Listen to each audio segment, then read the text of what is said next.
저를 한번 따라 하시죠. 나의 어떠함에도 불구하고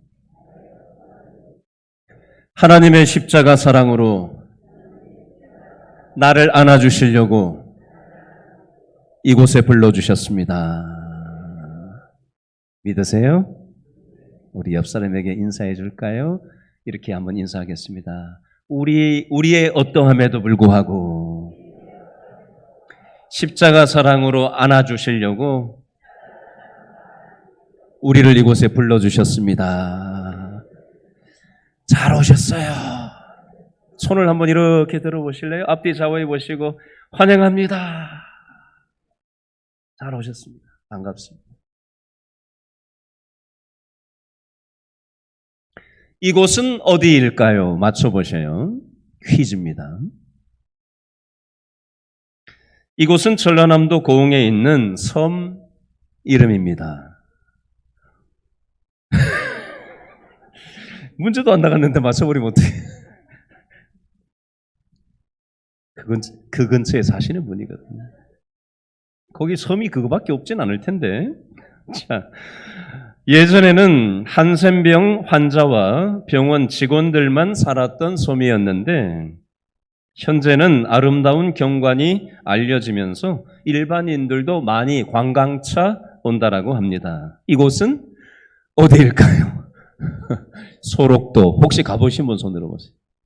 많이 가보셨네요.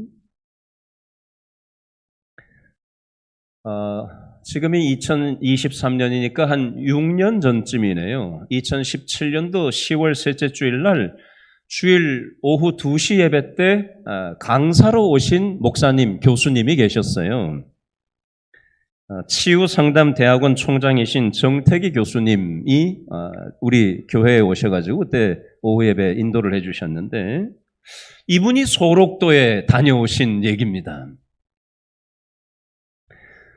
소록도는 나병 환자, 문둥병 환자라고도 성경에는 써 있죠. 요즘은 한센시병이라고 얘기하는데요. 소록도에 이 정태기 교수님이 가서 예배를 드리려고 참여를 하고 있었는데 바로 뒷자리에서 기도 소리가 반복된 문장이 계속 들리더랍니다. 충청도 사투리로 똑같은 말만 되풀이하는 기도를 뒷사람이 했는데 이렇게 기도했답니다. 제가 충청도 사투리 잘 못하니까 양해하시고 들으세요. 하나님, 하나님의 은혜가 이렇게 큰데 이 은혜를 어떻게 갚는데요? 이렇게 충청도 사투리로 기도를 하더랍니다. 한 번만 이렇게 기도한 게 아니라 하나님, 하나님의 은혜가 큰데 이 은혜를 어떻게 갚는데요? 계속 이렇게 반복적으로 기도를 하더랍니다. 그래서 도대체 어떤 사람이 기도를 저렇게 하나 싶어가지고 이렇게 돌아봤대요. 돌아봤는데 어떤 분이 앉아 계셨는지 아세요? 눈이 2개잖아요, 보통. 근데 눈이 1개밖에 없는 거예요. 사람 손에, 손목에 손가락들이 있잖아요? 손가락이 양쪽에 1개도 없더래요. 팔뚝만 남아있더래요. 양쪽. 입도 정상이 아니더래요. 문드러지고. 그러고 앉아가지고는 하나님, 하나님의 은혜가 이렇게 큰데 이 은혜를 어떻게 갚는데요? 어떻게 갚는데요? 그러고 기도하고 있는 걸 보니까 이 정태기 교수님이 와락 눈물이 터져가지고 주체를 할 수 없어가지고 그분한테 머리를 받고 엉엉 울면서 그러고 기도를 했다는 거예요. 이게 우는 건지 기도하는 건지 분간되지 않을 정도로 그렇게 엉엉 한센시병 가진 그분 품에 안겨가지고 그렇게 기도와 눈물을 범벅이 돼서 그렇게 한참 그러고 있는데 그분이 팔로, 손가락도 없는 팔로 툭툭 치더래요. 그리고 정신을 차려가지고는 이렇게 올려다 봤더니 이렇게 얘기하더랍니다. 예배 끝났시오.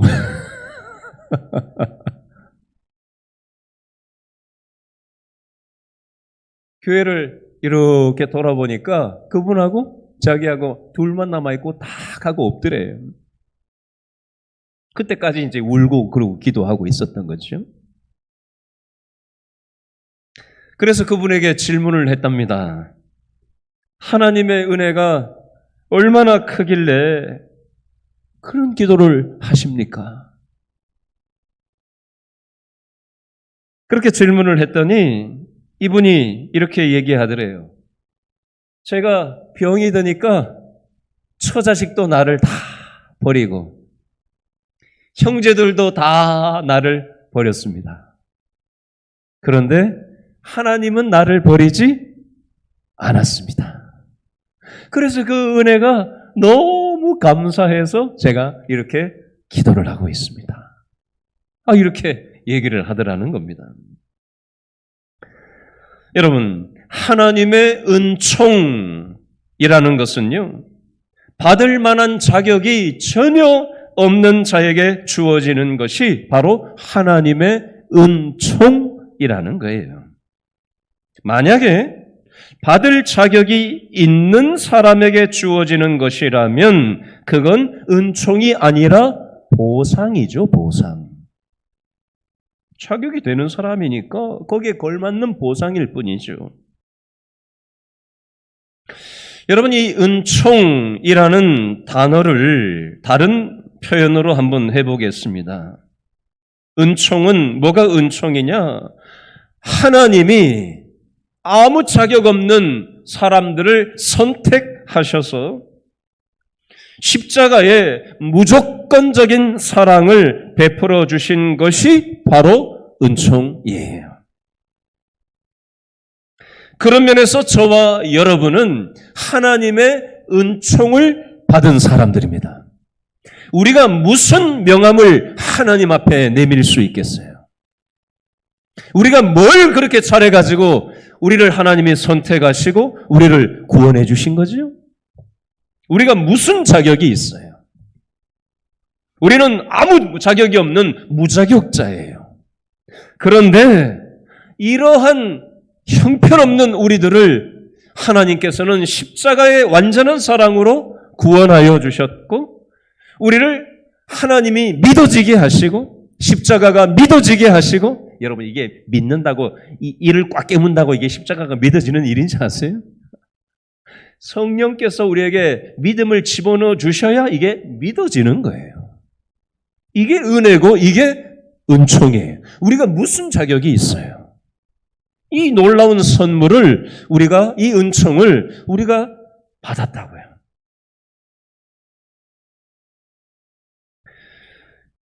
여러분 오늘 성경 본문 사무엘하 9장에 보면요. 은총이라는 단어가 3번 반복 강조되고 있습니다. 자, 오늘 본문의 의미를 확실하게 좀 새기기 위해서 볼펜이 있으신 분들은 동그라미를 좀 표시했으면 좋겠는데 일러 드릴 테니까 표시를 좀 일단 해보세요. 하라는 대로 해보세요. 자, 사무엘하 9장 1절 셋째 줄에 보니까 그 사람에게 무엇을 베풀리라? 은총을 베풀리라. 은총에다가 동그라미를 해보세요. 은총을 베풀리라. 9장 1절 셋째 줄. 두 번째는요. 9장 3절 두째 줄에 또 나오죠. 내가 그 사람에게 하나님의 무엇을 은총을 베풀고자 하노라. 은총의 동그라미. 9장 7절에 보니까 셋째 줄에 내 아버지 요나단으로 말미암아 내게 무엇을 베풀리라?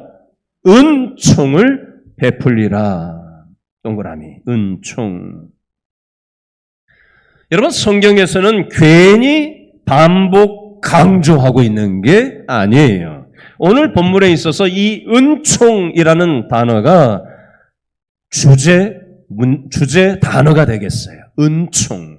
그래서 오늘은 은총이라는 이 단어를 중심으로 해서 오늘 말씀을 같이 나누려고 합니다. 오늘 본문에는 여러 사람의 이름이 나오는데요.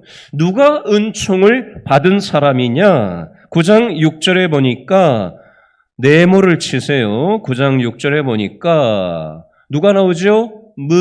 무비보셋. 네모를 한번 표시를 해보세요. 9장 6절에 무비보셋 네모. 자, 이 사람은 어떤 사람이라고 앞에 수식어가 붙어 있죠? 9장 6절 무비보셋 앞에 사울의 손주고 요나단의 아들 레미가 바로 무비보셋이라는 사람이에요. 무비보셋 할아버지가 누구라고요? 이스라엘의 왕 사울. 무비보셋의 아버지는 누구라고요? 사울 아들 레미 요나단. 그 사울의 손주가 바로 무비보셋이라는 거예요. 이 무비보셋이 은총을 받은 얘기가 오늘 말씀의 핵심 내용이 되겠습니다. 자, 그러면 왜 무비보셋은 하나님의 은총이 필요했나? 이 측면에서 한번 생각을 해보겠습니다. 사무엘하 9장 8절 말씀에 보면 둘째 줄에 보면요. 밑줄 그어보세요. 9장 8절 둘째 줄에 죽은 뭐 같은? 개 같은 나. 밑줄 쫙 그으세요. 무비보셋은 자기 자신을 어떻게 인식하면서 살아갔다는 거예요? 나는 내 인생은 죽은 개 같은 인생이다. 여러분, 죽은 개 본 적 있으세요? 한 사람도 없어요? 봤어요? 어때요? 비참하지 않아요? 죽은 개. 살아있는 개도 아니고 죽은 개. 오죽하면 무비보셋이 자기 자신의 인생이 내 인생은 왜 이렇게 죽은 개 같은 인생이냐 이러고 얘기를 하고 있다고요. 자기가 자기를 인식하는 대로 그 언어가 표현되게 돼 있어요. 무비보셋은 자기 인생이 내 인생은 왜 죽은 개 같은 인생이냐, 내 인생은 왜 이렇게 비참하냐, 개떡 같냐 이렇게 얘기를 하고 있는 거예요. 그러면 무비보셋의 인생은 처음부터 개떡 같고 죽은 개 같은 인생이었을까? 아니에요. 할아버지가 누구라고요? 이스라엘의 왕 사울. 왕가 출신이에요. 왕의 손주라고요. 왕의 손주로 태어났어요. 왕자 아버지 요나단의 아들로 태어났다고요. 왕족 출신이에요. 근데 무비보셋이 왜 이렇게 자기 인생을 비참한 인생, 죽은 개 같은 인생이라고 표현하고 있을까요? 이스라엘의 왕이었던 사울 왕은 더 이상 이 세상에 살아 있을까요? 죽고 없어요. 전쟁에 나갔다가 죽었어요. 자기 아버지 요나단도 함께 전쟁에 출전했다가 죽고 없어요. 그리고 사울 왕이 이끄는 이스라엘 나라가 아니라 이제는 누가 왕이 됐어요? 다윗이 왕이 됐다고요. 여러분, 정권이 바뀌면 그 전 정권을 어떻게 하죠? 싹쓸이를 합니다. 예나 지금이나 시대를 넘어서 전 정권과 그 시대 위에 있었던 자신의 정적을 잘라버려 가지치기를 합니다. 어떤 방식을 동원해서든. 그래서 할아버지가 돌아가시고 아버지가 죽고 없고 정권이 바뀌었으니까 어떻게 됐겠어요? 이 무비보셋은 도망가다가 이때가 나이가 5살 때인데 도망가다가 떨어져가지고 다리를 다쳤어요. 장애를 입게 됐어요. 그리고 그때로부터 떠돌이 인생을 살아가게 됐습니다. 더 이상 왕족도 아니고요. 더 이상 권력도 돈도 집도 뭣도 없었어요. 몸만 장애를 입은 게 아니라 그러고 살아가니 마음이 건강했겠어요? 그러니 마음이 건강하지 않으니까 상실감으로 절망이 되니까 뭐라고 얘기해요? 9장 8절에 내 인생은 죽은 개 같은 인생이다. 그리고 한탄하면서 살았지 않겠어요? 역대상 8장 34절 말씀에 보니까 무비보셋의 이름을 다른 이름으로 역대상 8장 34절에는 기록되어 있는데 여기는 뭐라고 이름이 되어 있냐면 무립발이라고 되어 있어요. 무비보셋이 아니라 무립발이라고 다른 이름이 써 있어요. 왜 이렇게 이름이 다를까요? 한 사람의 이름이? 정권이 바뀌어가지고 자기를 잡아 죽이려고 하는데 주민등록증을 똑같이 갖고 다니면 되겠어요? 안 되겠어요? 위조를 해야죠. 그래야지 살아남죠. 그래서 무립발이라는 이름을 무비보셋으로 개명을 해서 자신의 신분을 세탁을 해서 숨어서 살고 있었던 겁니다. 언제 죽을지 모르는 상황이 바로 이 무비보셋의 상황이었습니다. 그래서 꿈도 희망도 없었고 그저 절망의 연속인 삶을 살았어요. 이런 절망과 꿈과 희망을 잃어버린 무비보셋의 삶 가운데 하나님께서 무엇을 베풀어 주셨다는 게 오늘 본문의 핵심일까요? 하나님의 은총을 바로 이 무비보셋에게 베풀어 주셨다는 거예요. 누구를 통해서? 다윗을 통해서. 여러분, 성경에 이 영적인 이치가 여러 군데 참으로 많이 기록이 되어져 있는데요. 이 관점에서 성경을 보면 성경이 달리 보일 수 있어요. 예를 들면 룻기서 1장에 보니까 나오미라는 여인이 나옵니다. 나오미라는 여인은 남편이 죽었어요. 여러분, 이게 남 얘기니까 별로 실감이 안 나는데 내 얘기라고 한번 내가 그 입장이라고 생각하고 여러분 성경을 듣고 따라오셔야 돼요. 아들이 둘이가 있었는데 남편도 먼저 가고 없는데 아들 둘 있는 것마저도 먼저 둘 다 죽어버렸어요. 요즘이야 우리나라가 이 사회 보장 제도가 잘 되어 있어서 뭐도 있고 이렇게 보장되는 게 참 많아졌어요. 그렇죠? 뭐 연금도 있고 뭐도 있는데 많이 있는데 여러분 고대 사회에서의 무슨 연금이 뭐가 있었겠어요? 사회보장제도가 그 시대에 뭐가 있었겠냐고요. 그런데 그 당시에는 자기 삶을 보장할 수 있는 게 노동력인데 그 노동력은 여성이 일하던 시절이 아니거든요. 그러면 남편이 있어야 자신의 삶이 보장되고 두 아들의 노동력이 있어야 자신의 삶이 보장되는데 남편도 없고 아들도 없으니 이 나오미라는 룻기에 나오는 여인은 얼마나 꿈도 희망도 잃어버리고 나 이제는 내 인생 끝났다 이렇게 되지 않겠어요? 그런데 이 나오미의 절망적인 상황 가운데 하나님의 무엇이 임했어요? 은총이 임했어요. 절망적인 인생에 하나님의 은총이 임했어요. 열왕기상 17장에 보니까 여기에도 남편을 잃고 외아들 하나 키우면서 살아가는 여인이 열왕기상 17장에 나오는데 그나마 가뭄이 들었어요. 요즘 전 세계적으로 난리도 아니죠. 홍수 때문에 그냥 사람이 죽어나가는 나라가 있지 않나. 가뭄 때문에 지금 전 세계적으로 죽어나가는 나라가 우리는 지구 반대편에 있어서 실감 못하지만요. 가뭄 때문에 곡식이 없어서 짐승들이 다 죽어나가고 사람 먹을 거 죽어나가는 나라가 우리가 상상할 수 있는 이상으로 많이 있습니다.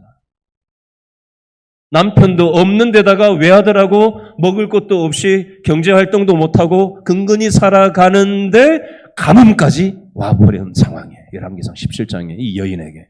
얼마나 절망적이었겠어요. 이 여인에게 엘리야를 통해서 어떻게 해요? 하나님의 무엇이? 은총이 임하는 것입니다. 창세기 37장부터 50장은 요셉이에요. 이집트의 총리를 지냈던 요셉이 나와요. 요셉이 처음부터 총리 된 게 아니잖아요. 17살 때 배달은 형제들한테 인신매매를 당해가지고 돈 받고 팔려가지고 다른 나라로 국제무역상인, 중동과 이집트를 오가는 국제무역상인한테 돈 받고 팔려서 인신매매 당해가지고 이집트의 남의 집 살이를 10여 년 요셉이 했단 말이죠. 그것도 죽을 노릇인데, 살 꿈이 없는데, 예? 근데 하지도 않은 성폭행 했다고 성폭행 미수범으로 몰려가지고 감옥살이를 해야 했으니 이게 도대체 얼마나 절망적인 삶이었겠냐, 얼마나 비참했겠냐고요. 내 인생은 왜 이렇게 못 갔냐, 이런 마음이 요셉의 마음속에 있지 않았겠어요? 근데 이런 절망의 터널을 통과하고 있는 요셉의 삶 가운데 뭐가 임했어요? 하나님의 은총이 임했어요. 자, 이 영적인 이치를 저와 여러분의 삶에 대입시켜서, 적용시켜서 한번 생각을 해보자고요. 오늘 예배에 나와서 아무렇지도 않게 우리가 앉아들 있는데, 그죠? 가면을 쓰고 내 마음을 보여주지 않고 적당하게 웃으면서, 적당하게 악수를 하면서, 적당하게 성도들을 대하면서 우리는 우리의 마음을 보여주지 않은 채 앉아들 있어요. 그런데 지금 어떤 분은 지금 죽을 마신 분이 계실지 모르겠어요. 내 인생을 왜 이렇게 개같냐? 내 인생을 왜 이렇게 비참하냐? 내 인생 이제 다 끝났다. 나는 아무것도 할 수 없다. 깊은 상실감, 절망감에서 헤어나오질 못하시는 분 혹시 계신지 모르겠어요.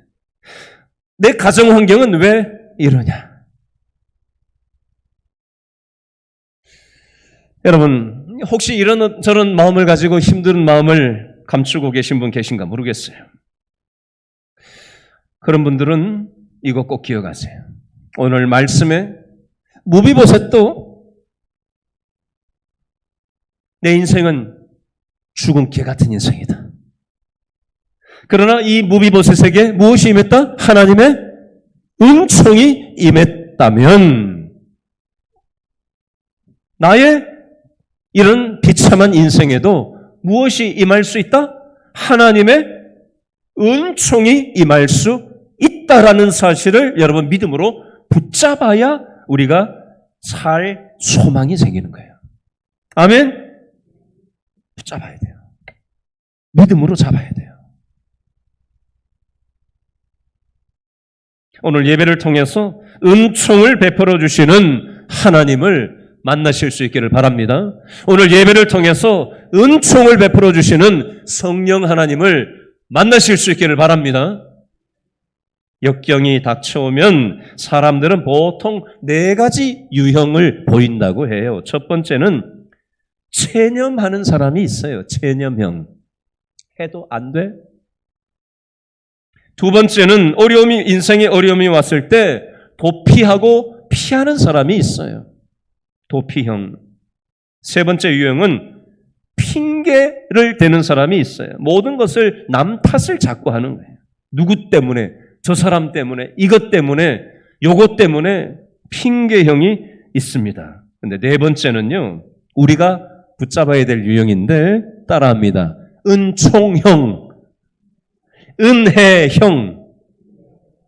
여러분, 인생에 문제가 왔을 때 하나님의 은총의 때, 하나님의 은혜의 때를 기다리면서 인생의 문제를 믿음으로 돌파하는 유형, 이게 바로 은총형, 은혜형이에요.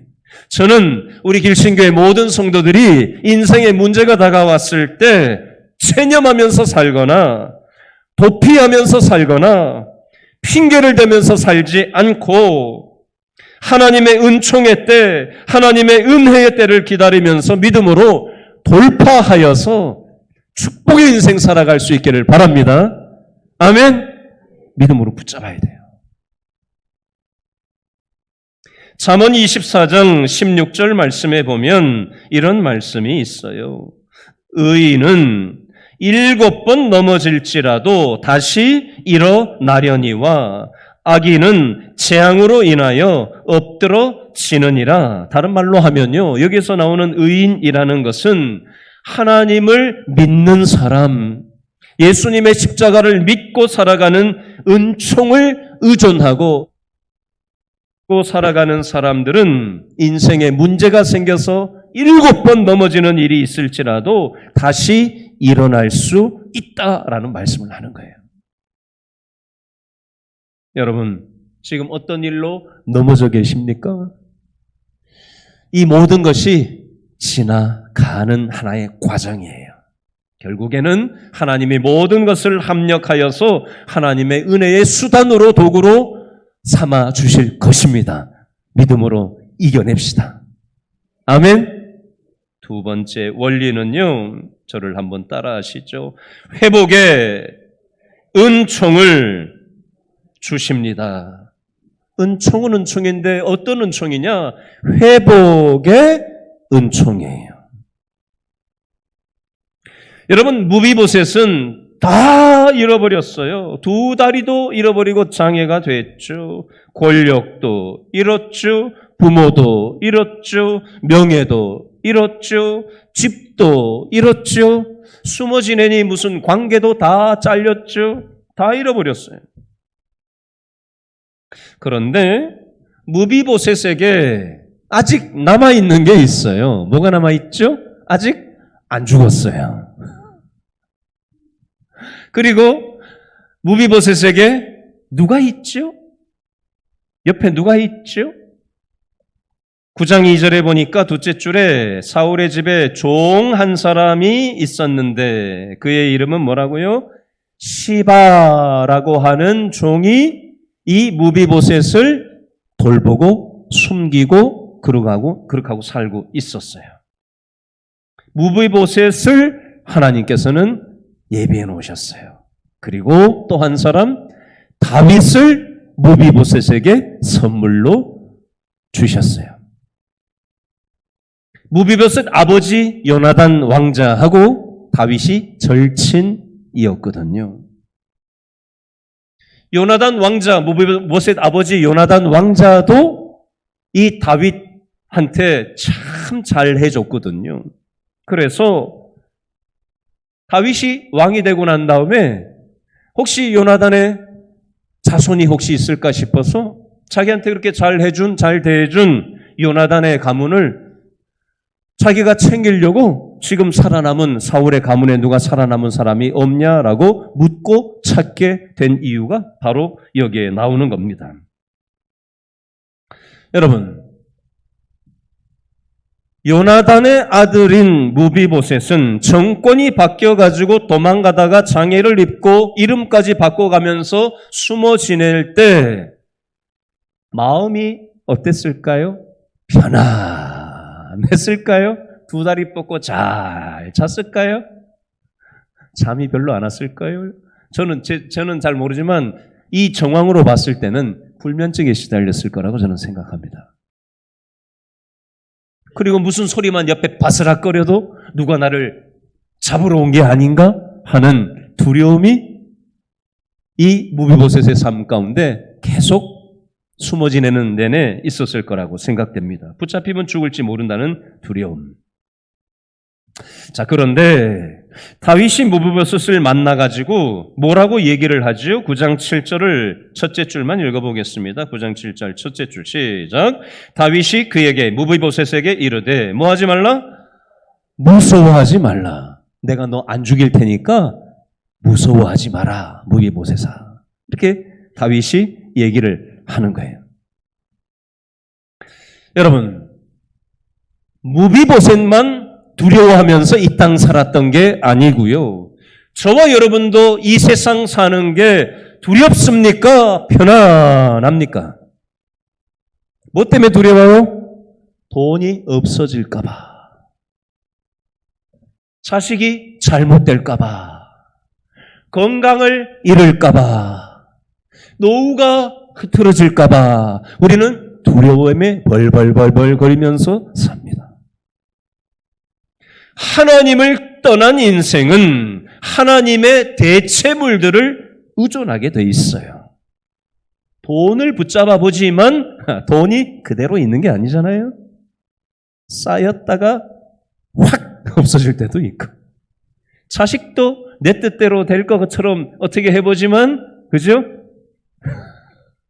흐트러질 때가 있고, 노후 준비도 완벽하게 해놨다고 생각하지만 여러분 이 세상은 다 왔다 갔다 흔들리는 것들입니다. 변화무쌍한 삶입니다. 그래서 우리 인생은 계속해서 불안의 연속이에요. 두려운 거예요. 잘못되면 어떻게 하지? 미래를 알 수 없으니까 점을 보고 요즘 젊은 세대들도 점을 그렇게 보더라고요. 인터넷 점도 있고 별 희한한 점이 다 있더라고요, 요즘. 불안한 거예요. 두려운 거예요. 마음이 불안하고 두려움이 공포가 있는 거예요. 잘못되면 어떻게 하지? 여러분, 돈을 쟁여놓으면 안전할까요? 자식을 단돌이를 잘하면 안전할 수 있을까요? 무엇이 우리를 안전하게 만들까요? 우리 인생은 하나님과 연결돼야 뭣도 없는데 마음이 편안한 거예요. 야, 저 사람은 가진 것도 없는데 어떻게 저렇게 편안하냐? 저렇게 어려운 상황에서 어떻게 저렇게 두 다리 뻗고 자냐? 뭐 이런 거 있잖아요. 믿는 구석이 있잖아요. 우리는 누굴 믿어요? 하나님을 믿는 거죠. 하나님과 연결된 인생은 마음이 편안한 겁니다. 두려움이 물러가는 거예요. 저는 우리 길신교회 성도들이 하나님과 연결되어서 평안한 인생의 축복을 누리실 수 있기를 바랍니다. 아멘. 돈 많이 버는 게 인생의 목적이 되면 안 돼요. 자식 잘 되는 게 인생의 목적이 되면 안 됩니다. 그게 영원하지 않아요. 하나님과 연결되는 게 우리의 인생의 목적이고 하나님의 뜻 안에서 살아가는 것이 가장 최선의 복입니다. 대박 나는 거 그건 기독교의 복이 아니에요. 착각하지 마세요. 꿈도 꾸지 마세요. 필요하면 하나님이 주실 수도 있어요. 근데 그게 목적일 수는 없어요. 그건 무당 종교예요. 기독교 정신이 아니에요.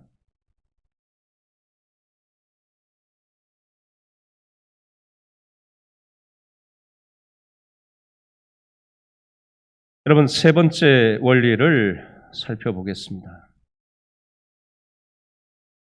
여러분, 우리가 하나님의 은총을 받았다면 우리는 우리의 남은 삶을 어떻게 살아가야 되나? 하나님의 은총을 나누면서 살아가야 됩니다. 저를 한번 따라 하시죠. 하나님의 은총을 받았다면 하나님의 은총을 나누면서 살아야 합니다. 이게 우리의 소명이 돼야 돼요. 자, 예를 하나 들게요. 어떤 심리학자가 실험을 했답니다. 무슨 실험을 했냐? 어느 동네의 일정한 구역을 매일마다 문 앞에다가 돈을 놨대요. 집집마다. 그걸 가지고 관찰을 한 거예요. 사람들의 반응의 추이를, 반응의 변화들을 시간의 흐름에 따라 가지고 실험을 관찰을 해본 거예요. 첫째 날 어떤 사람이 문 앞에 문을 열고 나갔는데 집 앞에 돈이 있어요. 깜짝 놀라는 거죠. 이게 뭐냐? 옆에도 보고 여기도 보고 슬그머니 가지고 들어가는 거죠. 그 다음 날 또 나갔는데 문을 열고 나갔는데 또 돈이 있는 거예요. 깜짝 놀라는 거죠. 이게 뭐냐? 또 슬그머니 눈치를 보고 챙기는 거죠. 근데 하루, 이틀, 3일, 4일 계속 문 앞에 돈이 있는 거예요. 그 집만이 아니라 집집마다. 그래서 동네에서 막 얘기가 나온 거예요. 처음에는 자기만 받은 줄 알았는데, 챙긴 줄 알았는데, 우리 집에 이상한 일이 있었어. 무슨 일인데? 집 앞에 돈이 있더라고. 우리 집에도 돈이 있던데? 그래서 동네에서 막 소문이 나고, 이게 무슨 일인가 싶어가지고, 누가 돈을 놓나 싶어가지고 이렇게 봤더니 어떤 사람이 계속 돈을 놓고 다니는 거예요. 미친 사람인가? 돈이 많은 사람인가? 어쨌든 우리는 좋네? 이러고 받은 거예요. 받아 챙긴 거예요. 그리고 시간이 흘렀어요. 일주일이 지났습니다. 둘째 주쯤 돼가지고 현관 앞에 나와서 돈을 이제는 기다리는 사람이 생겼어요. 3주가 지나가니까 돈을 받는 것을 이상하게 생각하지 않고 넷째 주가 됐을 때는 아주 당연한 것처럼 돈을 집어갔대요.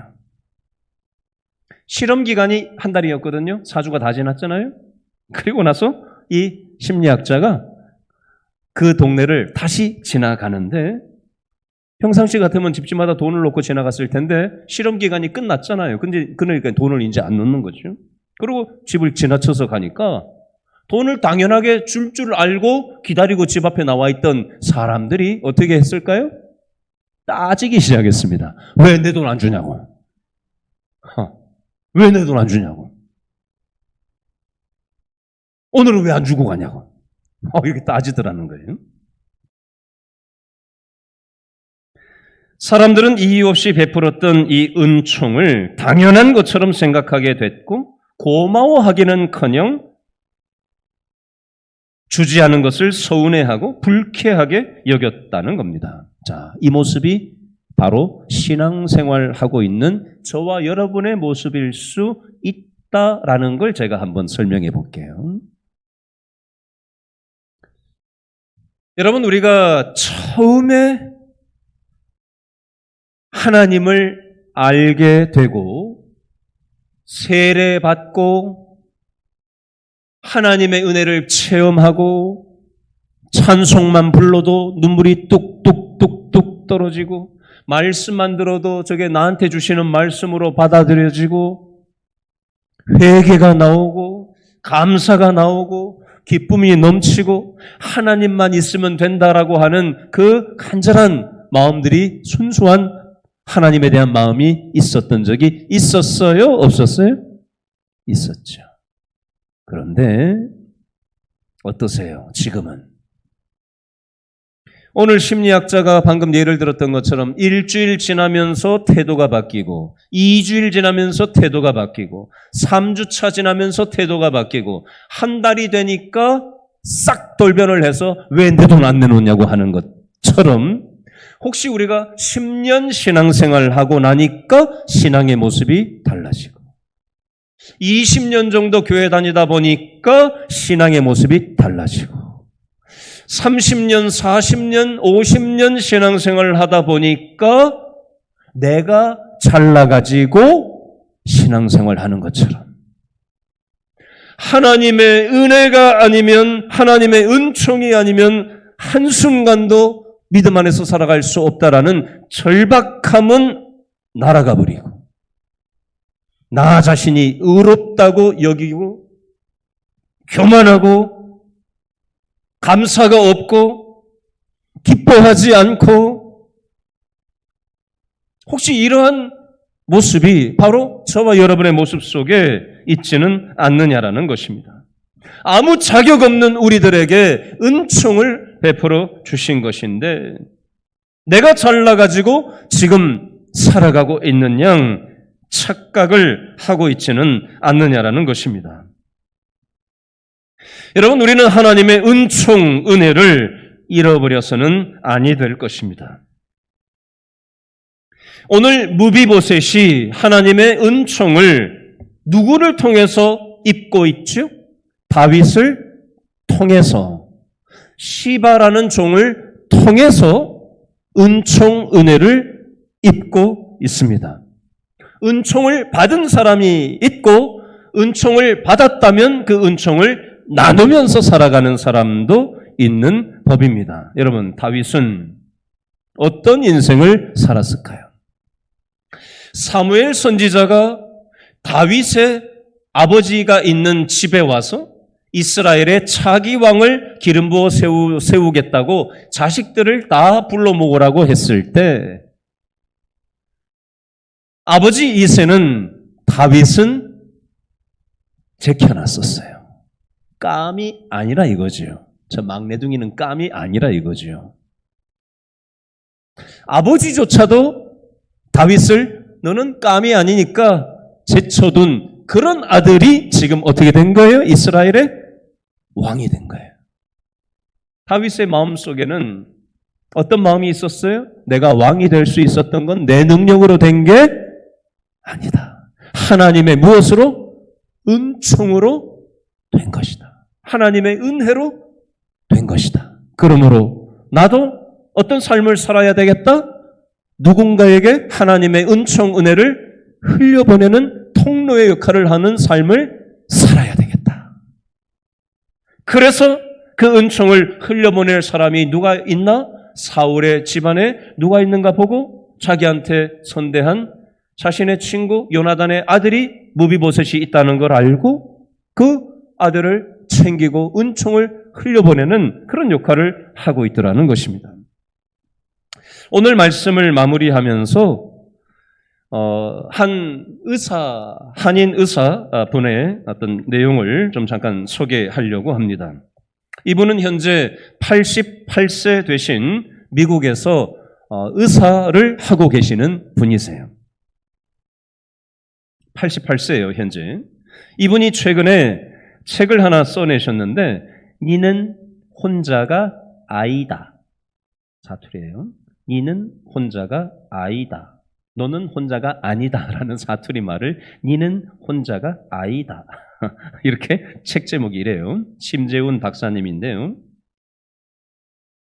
이분은 1960년대에 미국 뉴저지주에서 내과 의사로 진료를 시작해서 이 미국 땅에서 고생하는 한국 교포들한테는 내가 진료비를 받지 않겠다 해서 돈을 한 푼도 안 받고 한인들한테는 진료를 했대요.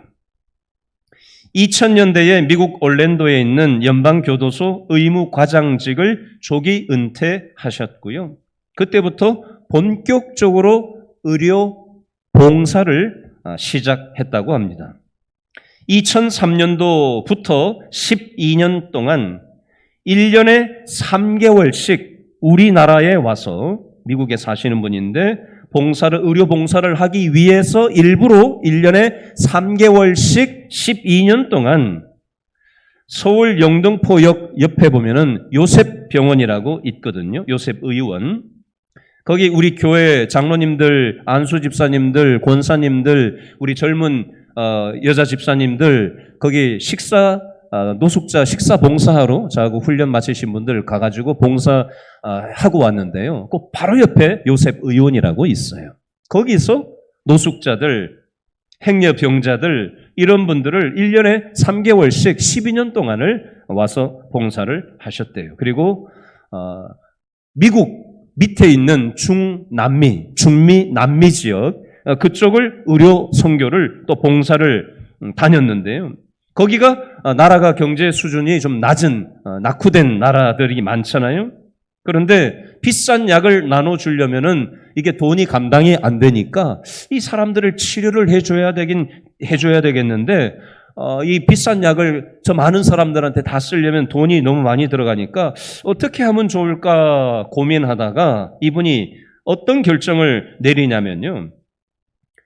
한방으로 하면 약값이 덜 들겠다. 그래서 그 나이에 한의과대학에 입학을 합니다. 의사인데, 양방의사인데 그 목적이 싼 그런 의료봉사를 하기 위해서 그 목적으로 한의과대학을 일부러 들어갔어요. 공부하려고. 그래서 졸업을 하고 72세에 한의사 자격증을 취득을 했답니다. 72세에 한의사 자격을 취득을 해요. 그리고 침술하고 약을 함께 사용해서 양방, 한방 의료 봉사를 다녔다는 겁니다. 지금도 딸도 의사인데 지금 일주일에 3번씩 지금도 의료를 행위를 하고 있고요. 88세인데 지금도 봉사를 하면서 그렇게 살아간다라고 합니다. 이분이 이 책의 핵심 내용 중에 이렇게 표현한 대목이 있더라고요. 읽어드릴게요. 아무리 생각해도 하나님이 나만 잘 묻고, 써놓은 대로 얘기할게요. 하나님이 나만 잘 묻고 잘 살라고 내 같은 놈을 의사로 만든 것 같지 않습니다.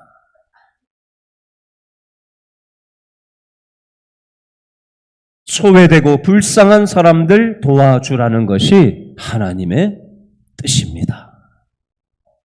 본인이 하나님의 은총을 받았고 자신이 잘할 수 있는 은사를 가지고 하나님의 은총을 중남미 국가에 있는 사람들에게 의료봉사를 하면서 영등포역의 행여 환자들과 노숙인들한테 봉사를 하면서 하나님께서 나에게 주신 그 소명을 지금도 그 연세에 묵묵히 감당하고 살아가는 모습. 이건 의사만 할 수 있는 게 아니에요. 나도, 우리 각자도 내가 잘하는 어떤 부분이 있어요. 우리 교회에 은퇴하신 분들이 많은데요. 내가 할 수 있는, 잘할 수 있는 부분을 한번 잘 찾아보세요. 제가 캐나다 어느 선교 대회에 참석한 적이 있었는데요. 주제 강의를 하는 곳에 문을 열고 딱 들어갔는데 깜짝 놀랐어요. 선교하는데 대회에 참석한다고 와서 앉아있는 사람들이 머리가 100% 하얀 사람만 수북이 앉아있더라고요. 실버 선교라고 하죠. 내가 가진 전문성을 가지고 하나님이 기뻐하시는 소명을 꼭 선교지에 나가서만 하는 게 아니에요. 이 지역사회에서, 우리 교회에서 내가 만나는 사람들과 따뜻하게 웃어주는 거, 그것도 선교예요. 선교가 해외 선교만 선교가 아니에요. 우리 가족 안에서도 선교가 필요할 수 있습니다. 직장 동료와의 관계에서도 선교가 필요할 수 있어요. 하나님을 1순위로 두고 살아가고 있지 않는, 그래서 인생이 두려운 사람들에게 하나님과 연결시켜주는 작업, 그게 무엇이든 그게 바로 선교고 그게 바로 하나님의 뜻입니다. 하나님의 은총을 받은 우리는 이 하나님의 소명을 쫓아 살아갈 때 우리의 영혼이 춤출 수가 있습니다. 저는 우리 길신교의 모든 성도들이 영혼의 춤을 추는 자들이 되었으면 좋겠어요. 그 복을 누리는 저와 여러분 다 될 수 있기를 바랍니다. 기도하겠습니다.